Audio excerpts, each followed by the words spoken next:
अस्सलाम वालेकुम जा। मेरे बाल बहुत गिर रहे हैं, कमजोर और बेजान हो गए हैं।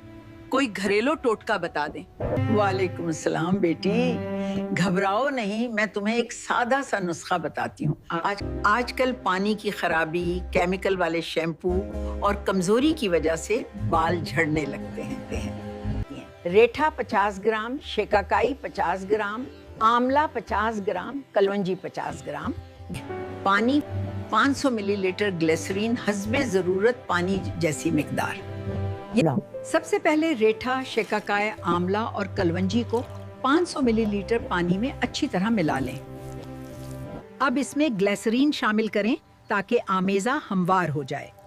इस मिक्सचर को शीशे के जार में डालकर ढांप दें और 1 हफ्ता के लिए रख दें ताकि अज्जा अच्छी तरह घुल जाएं। 1 हफ्ते बाद इस आमेजे को बालों की जड़ों में लगाएं।